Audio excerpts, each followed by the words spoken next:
In the history of the peoples of Europe, it is difficult to find any people who have been the object of national oppression such as the Albanian people, who live in their autochthonous lands in Kosovo and elsewhere.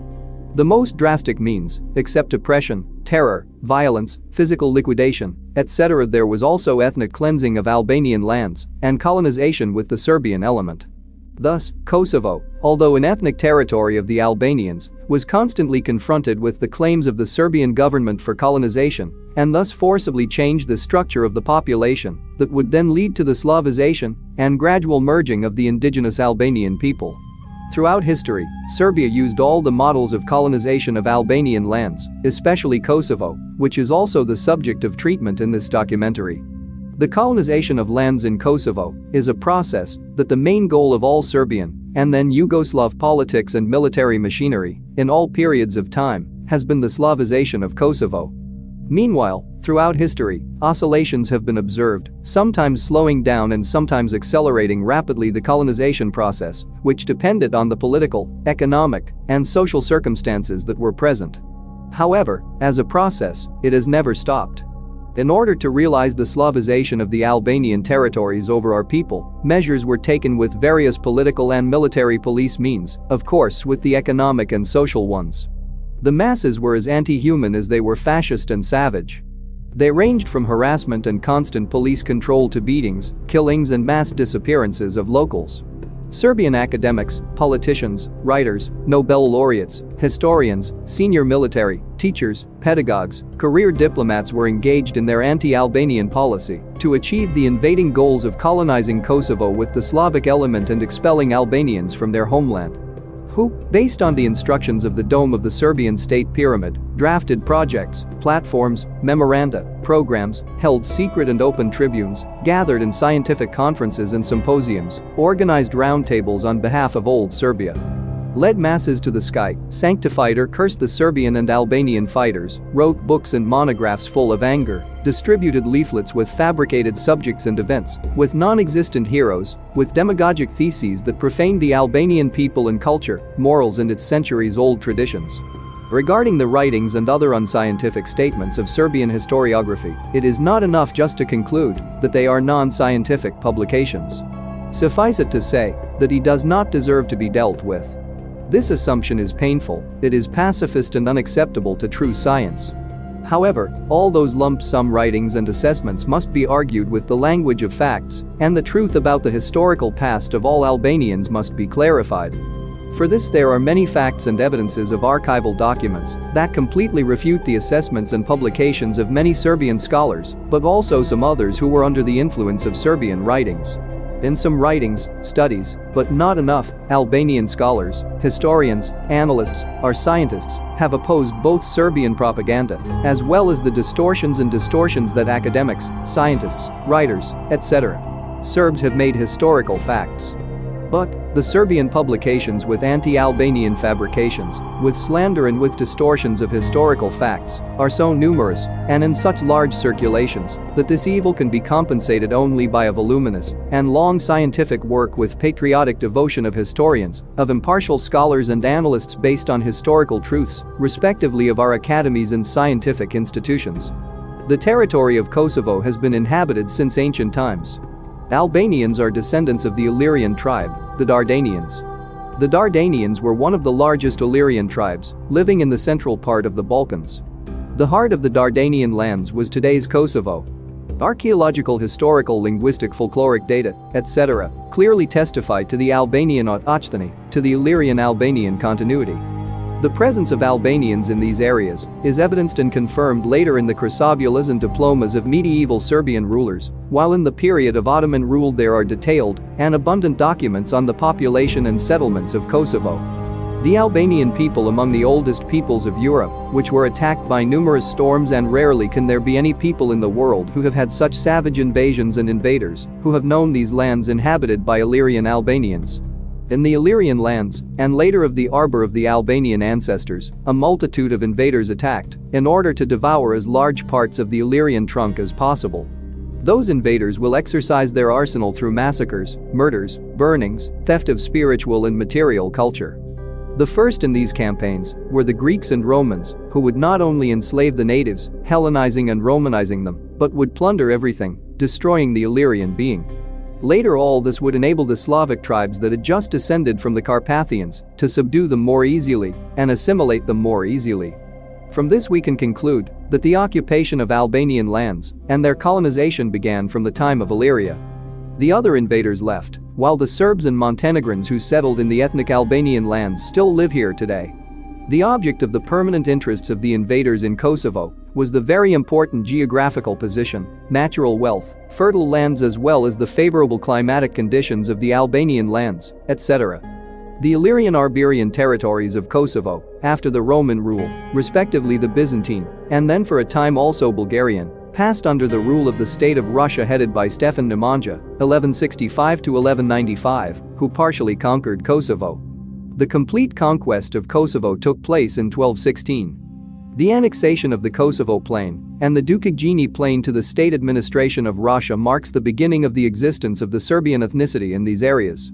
It should be noted that in the 5th and 6th centuries, when the Slavs invaded the Balkans, many Slavs flocked to Illyricum and caused indescribable disasters. After spending a long time with robberies, they filled the streets with troops, enslaved many people, looted everything. In the Illyrian lands they kidnapped and killed thousands of people, penetrating even the most hidden places of those parts, so the inhabitants of these places were forced to take the mountains and hide in the woods. Thus, being left free to inherit all the cultural and spiritual achievements that through the centuries they achieved themselves.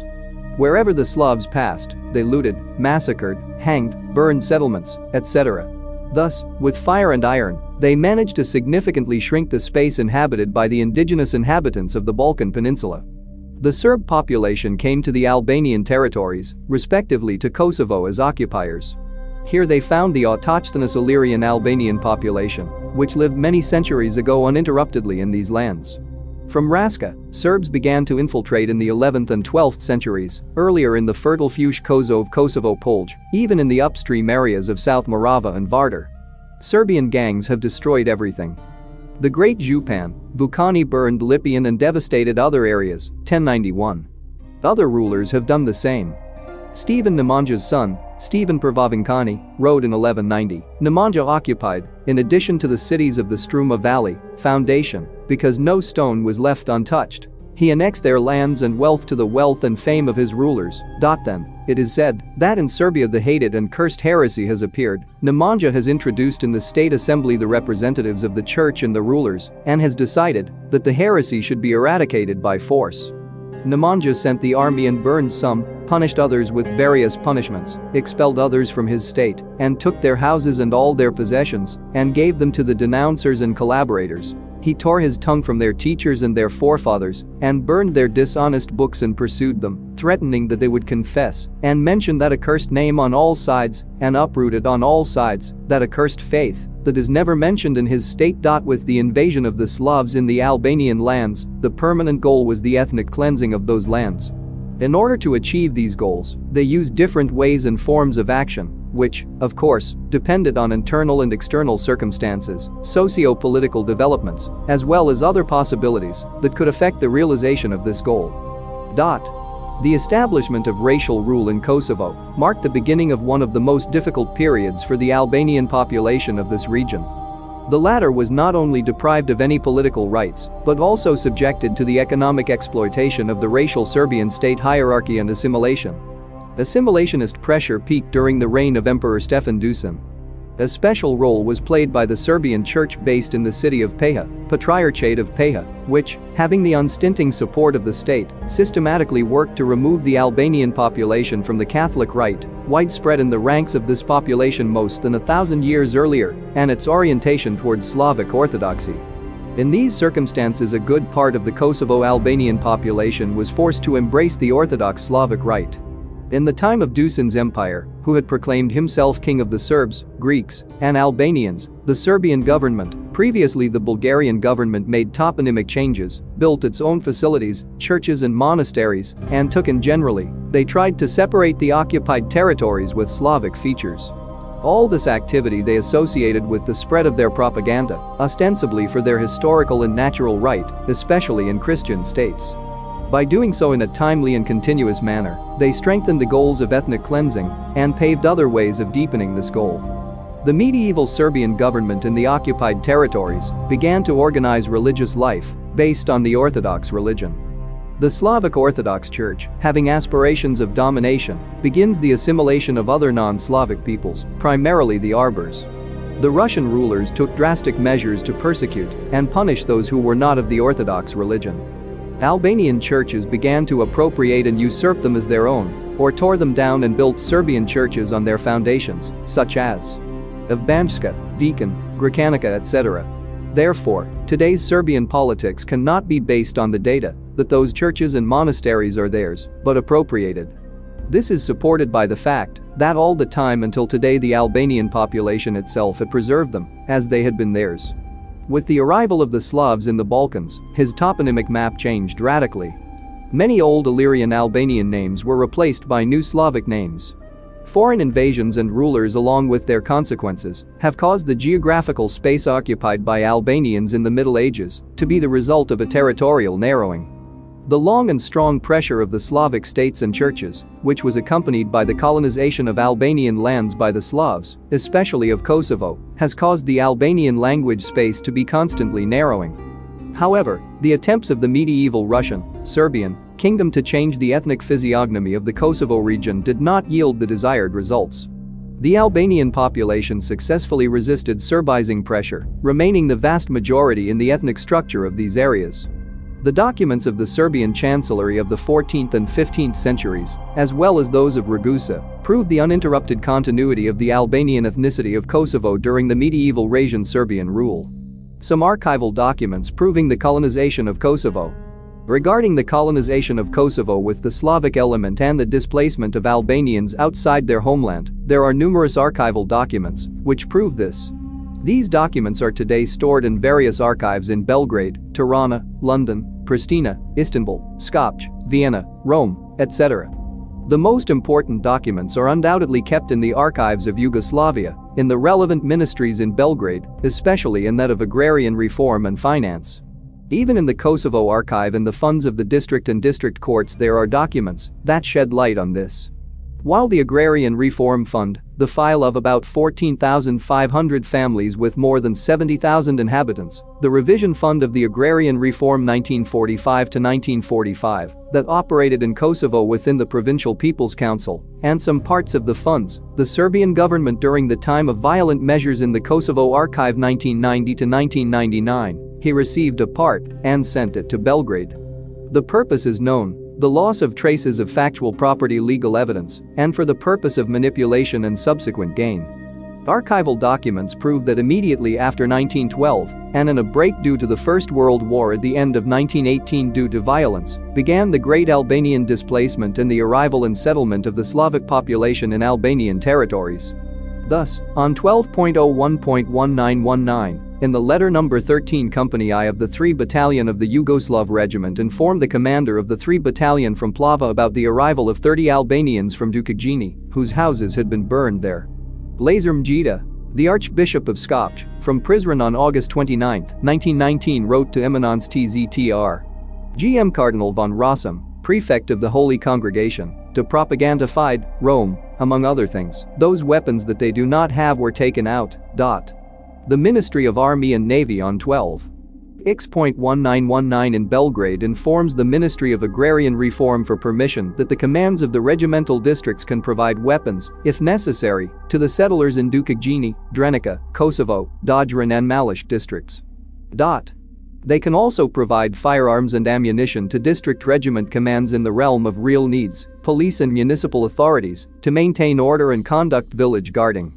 55 The main directorate in Montenegro of the Ministry of Agrarian Reform in Cetina, with letter number 2547, dated 20.1921, reports regarding the commitment of the military power for the colonization of Peja. The Ministry of Army and Navy orders the commander of the territory of Army 2 to escort the settlers from Barani to Peja, while the commander of Army 3 from Peja to Drenica and demands that the settlers be given weapons and ammunition. In 1921, Mr. Aubrey Herbert asked the British Parliament questions about the Serbian massacres of Albanians, 12-year-old men near a mountain, massacred them with machine guns, then crossed into villages and set fire to houses, and massacred all women and children, leaving only 14 survivors out of a population of 1,680 in 320 houses, and whether they were wanted information from the Yugoslav government about this. Some residents of the village of Prishtina, in their complaint in 1922, write about the murder of their villagers. The officials of the Ministry of Agrarian Reform are measuring their lands and taking them away. Then, in an article in the newspaper Pravda, number 196, dated 11/Ch 1923, Sarajevo, it is written about the murder of 3 Montenegrins in the village of Vranjska Kotlina I municipality by a Kachak. The next day the Montenegrin settlers attacked the Albanians with guns in their hands, beat whoever they found, then they killed 15 and injured 3 Albanians. Power has remained passive. Regarding the murders and massacres, the Belgrade newspaper Rad, dated August 5, 1925, writes, "For several days, Albanian houses have been on fire. It is difficult to hear the screams of children and the elderly being mistreated and trampled on in order to be robbed," he said. Entire areas inhabited by Albanians are boiling with riots similar to those in Ireland. Serbia has formed a province with second-class citizens. Whole villages are burned there, many people are killed, the atrocities are boundless. No one in this country is ashamed anymore. Like the last cannibal, power preaches the extermination of a population because of religious and national hatred. No one asks who pushed those people to flee. No one will see that our police officers and officers who are guilty of the blood that has been shed there since the liberation should be stopped. But new slaughters and bloodshed are being preached. Albanian villages look like real slaughterhouses. The work so far was more manual. It slaughtered Albanian women and children successfully. He knew how to kill them with a bullet out of 6. While he was tired, he stabbed people in Kosovo. The report of the magazine Vilneti entitled Kosovo Peace of 1930, which, among other things, states that systematic colonization is taking place in these areas in order to increase the percentage of Serbs to 80% in all areas, especially in border areas. The Serbian element is colonized exclusively in such a way as to create a dam between the Albanians and the state. Slavic colonization during socialist Yugoslavia. Plans for the implementation of colonization. Serbia's attitude towards the colonization of Kosovo and the change of its ethnic structure did not change even after the expulsion of the German occupiers. For the implementation of well-known anti-Albanian projects, the Yugoslav leadership used the same tools and methods that were used before the war. Only the pretexts changed. Prior to 1941, Albanians were treated as foreigners and dangerous to the existence of the Yugoslav state. After the war, this policy and these measures were justified and presented as actions directed against reactionary Albanians, counter-revolutionaries, collaborators of the occupier and bandits. Efforts to ethnically cleanse Kosovo and other ethnic Albanian territories occupied by Yugoslavia first began in the peripheral areas, but soon spread to all Albanian territories. Several divisions with a force of 40,000 took part in such organized operations. The issue of the return of the settlers was immediately raised. These hostilities, among other forms, were accompanied by Vasiu Bubralovi's new anti-Albanian project The Problem of Minorities in the New Yugoslavia, dated November 3, 1944. Bubralovi, in his project, initially acknowledges the fact that Serbs, after the war World War II, respectively after the formation of the Serbo-Croatian Slovenian Kingdom, Yugoslavia, in 1918, gained part of the territories with foreign populations, which became a threat to Yugoslavia, not because of their counterbalance to the Slavic peoples, but due to the areas where they live and the geographical continuity that these areas have with their home countries. He states, among other things, Albanians should be accused of collaborators of the occupier and his satellites. According to that accusation, a part of the Albanians should simply be displaced, expelled, a part should be transferred to the interior of the country where they will forever be lost, because there through integration, they will become what they are not, where through religion they will gradually be Serbianized. On the other hand, Bubralovi further emphasizes, Albanian properties should be taken by the settlers. Among other things, he proposes, the army at the time of combat operations must clean up with a plan and ruthlessly those areas that we want to colonize with our national element. We expelled all minorities from our lands. This is what needs to be worked on. All that I say about Vojvodina, Slavonia, Old Serbia, Kosovo, and Macedonia, this is the minimum that must be achieved if we want to secure for ourselves in the future the property of those lands. For now I am emphasizing only that the Germans must be cleansed of Vojvodina, while the Albanians of the Dukagjini Plain, Kosovo, and Polog. By early May 1999, some 730,000 Albanians had been expelled from Kosovo. Of these, 605,000 took refuge in Albania, Macedonia, Montenegro, Bosnia and Herzegovina, while another 125,000 in various countries in Europe and America and Australia. If these refugees are added to the refugees until 1996, it turns out that Serbian chauvinism forcibly displaced until May nearly 1 million Kosovo Albanians or more than Albanians of the Albanian population of these lands. About 700,000 Albanians were displaced from their homes and forced to live in the mountainous regions of Kosovo in a dramatic situation. Serbian anti-civilian military and paramilitary units have committed serious crimes in Kosovo, the scale of crimes against humanity. Serbian criminals, despite all the brutality they have shown in killing, executing, massacring and torturing the victims in the most horrible way, have all the time tried to hide the traces of their crimes, burying and exhuming the bodies of those killed and massacred, transporting them from one place to another, throwing them into wells and abysses, or even burning and destroying them in various ways. However, even in Kosovo it is seen that crimes cannot be hidden. This has been confirmed by the discovery of about 550 mass graves and hundreds of thousands of individual graves with decomposed bodies and skeletons of victims that are still found in various parts of Kosovo caused by Serbian criminals. The number of killed, executed, massacred, burned alive or dead, according to the parameters so far, is estimated to be at least 11,000. Over 2,000 Albanian prisoners are known to be being held in prisons in Serbia and Vojvodina, while up to 4,000 are estimated to be missing and abducted. Serbian soldiers, police and paramilitaries have raped Albanian women in various parts of Kosovo.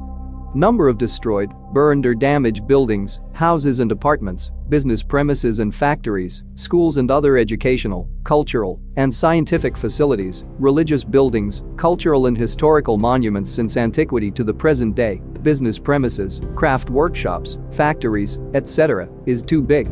It is estimated that during the war in Kosovo, March 1998, June 1999, according to incomplete data, 204,285 houses were destroyed and burned, then apartments, business premises, craft workshops, factories, in 1,300 settlements of 29 municipalities, 534 schools and 240 health institutions, and 617 settlements were destroyed installations and facilities for electricity supply, drinking water and sewerage. They made these destructions in the name of xenophobic education and, especially, of Milocevic's great Serbian politics and his clique. In the press, in the mass media, and in their masses, they called Kosovo cradle of the Serbian state, Serbian Jerusalem, Old Serbia, etc. And to engraven the minds and hearts of their generations, they destroyed, adapted, modified, created, or erected busts, monuments, placed new plaques and symbols throughout Kosovo. The Serbian strategy is a strategy of burnt and dead land.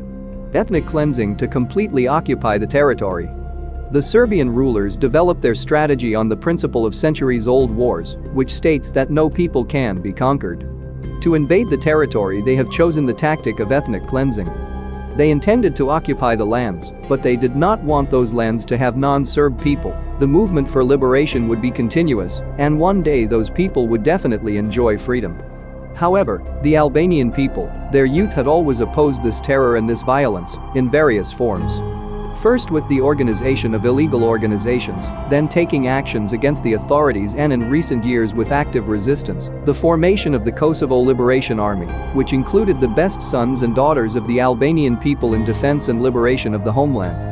Thanks to this army, which started the initiative for the liberation of the country, then the engagement of the forces of the North Atlantic Alliance NATO in airstrikes against Serbian forces from March 24 to June 12, 1999, when NATO ground forces entered Kosovo triumphantly.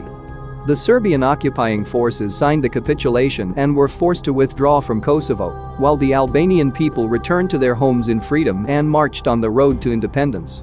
After the withdrawal of Serbian military troops from Kosovo, about 47,000 military troops ahead of the deadline accepted in the military technical agreement signed by NATO, and the military commanders of the former FRY on June 9, 1999, withdrew about 800 tanks, armored personnel carriers, artillery and artillery fire muzzles.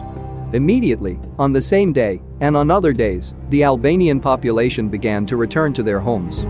This was done first by the refugees from Macedonia, then by those from Albania and so on, despite the UNHCR's appeal of mine risk, not expecting at all the organized return warned by international humanitarian and other organizations and institutions. Rapid return of refugees from Macedonia, Albania and Western and distant countries, such as the US, Canada, Australia, etc. is an amazing fact for the world, which shows how much Albanians are connected to their land, how much they love their homeland. NATO allied forces led by the US did the most humanitarian act to date against the humble people, protecting them from total annihilation. They contributed that Kosovo today is moving towards independence. The governing bodies under the leadership of UNMIK were constituted, and powers are gradually being delegated to the locals. Whereas, the Serbian and Montenegrin population, but also others who had no hand in violence and terror with the creation of conditions, began to return to Kosovo, while with the resolution of the status of Kosovo, it must definitely return and live together with the local population Albanians and others in full equality, and in a new state and perspective Kosovo.